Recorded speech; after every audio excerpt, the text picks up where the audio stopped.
ओम शांति। आज हम आपके सामने लेकर आए हैं कानपुर की दुर्गा बहन का अनुभव, जो अभी मात्र 9 महीने से ही ज्ञान में चल रही हैं और बाबा की बिल्कुल नई बच्ची हैं। बाबा ने उन्हें आत्मा का पाठ कैसे पक्का कराया, आइए सुनते हैं। यह बात मई 2021 की है। कोविड के कारण चारों तरफ आत्माएं शरीर छोड़ रही थी। चारों तरफ लॉकडाउन लगा हुआ था। मेरी तबीयत भी खराब थी। उन्हीं दिनों मेरे ही परिवार में भी कोरोना के कारण कई सगे संबंधियों ने भी शरीर छोड़ दिया। बहुत ही दुख का माहौल था। उन्हीं दिनों मेरे छोटे भाई ने भी कोरोना के कारण शरीर छोड़ दिया।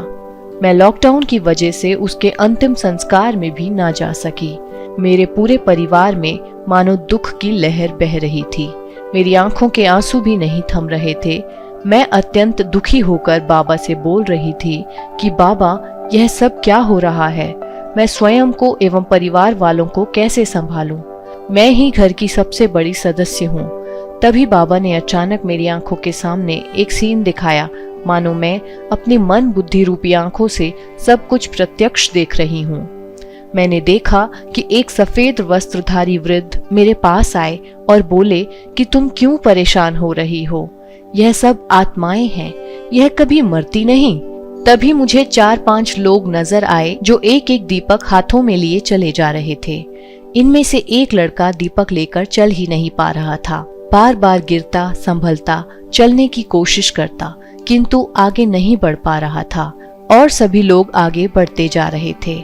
मुझे देखकर अच्छा नहीं लग रहा था।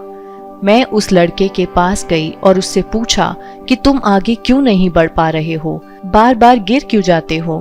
तब उसने कहा कि मैं क्या करूं?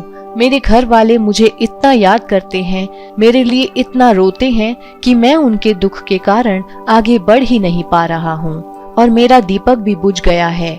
मुझे आगे बढ़ने में अत्यंत परेशानी हो रही है। तब मैंने उस लड़के से कहा कि तुम आगे बढ़ो, मैं सभी को मना कर दूंगी कि कोई भी तुम्हारे लिए न रोए, तुम अपनी यात्रा करो। इसके बाद वह लड़का आसानी से आगे बढ़ने लगा और आगे जाने वाले अपने साथियों के साथ जा मिला। वहां पहुंचकर उसने मुझे हाथ भी हिलाया। तभी वह सफेद वस्त्रधारी वृद्ध ने कहा कि बच्ची, यह सब आत्माएं हैं। जब यह शरीर छोड़ती हैं तो इसका विलाप नहीं करना चाहिए, क्योंकि आत्मा कभी मरती नहीं है। एक शरीर छोड़ दूसरा नया शरीर लेती हैं। इस तरह बाबा ने आत्मा का पाठ पक्का कराया। यह सब सीन मेरी आंखों के सामने मानो फिल्म की तरह चल रहा था। मैंने अपने भाई की आत्मा से कहा कि हम सब अब नहीं रोएंगे, तुम आगे बढ़ो। उस दिन से मेरा रोना खत्म हो गया। उस दुख की स्थिति में भी बाबा ने मेरा इस प्रकार से साथ दिया। शुक्रिया बाबा, शुक्रिया। तो कैसा लगा आपको ये अनुभव? हमें कमेंट बॉक्स में जरूर बताइएगा। अगर आप भी ज्ञान में हैं और आपके भी अपने बाबा के साथ के बहुत ही प्यारे और चमत्कारी अनुभव हैं, तो हमें जरूर बताएं। आप अपना अनुभव हमें व्हाट्सएप से भेज सकते हैं। आपका अनुभव साधारण नहीं होना चाहिए। कृपया एक बात का विशेष ध्यान रखें, यह व्हाट्सएप नंबर केवल अनुभव के लिए दिया जा रहा है।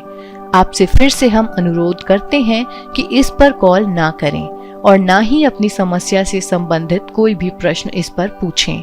कुछ भाई बहन लगातार इस नंबर पर कॉल करते हैं, जो बिल्कुल भी ठीक नहीं है। कृपया इस बात का विशेष ध्यान रखें और कॉल ना करें। हमारे पॉजिटिव मैसेजेस ग्रुप से जुड़ने के लिए डिस्क्रिप्शन बॉक्स में दिए गए लिंक पर क्लिक करें। हम फिर आपसे जल्द ही मिलेंगे एक और मजेदार अनुभव के साथ। तब तक बाबा की याद और प्यार में रहें। ओम शांति।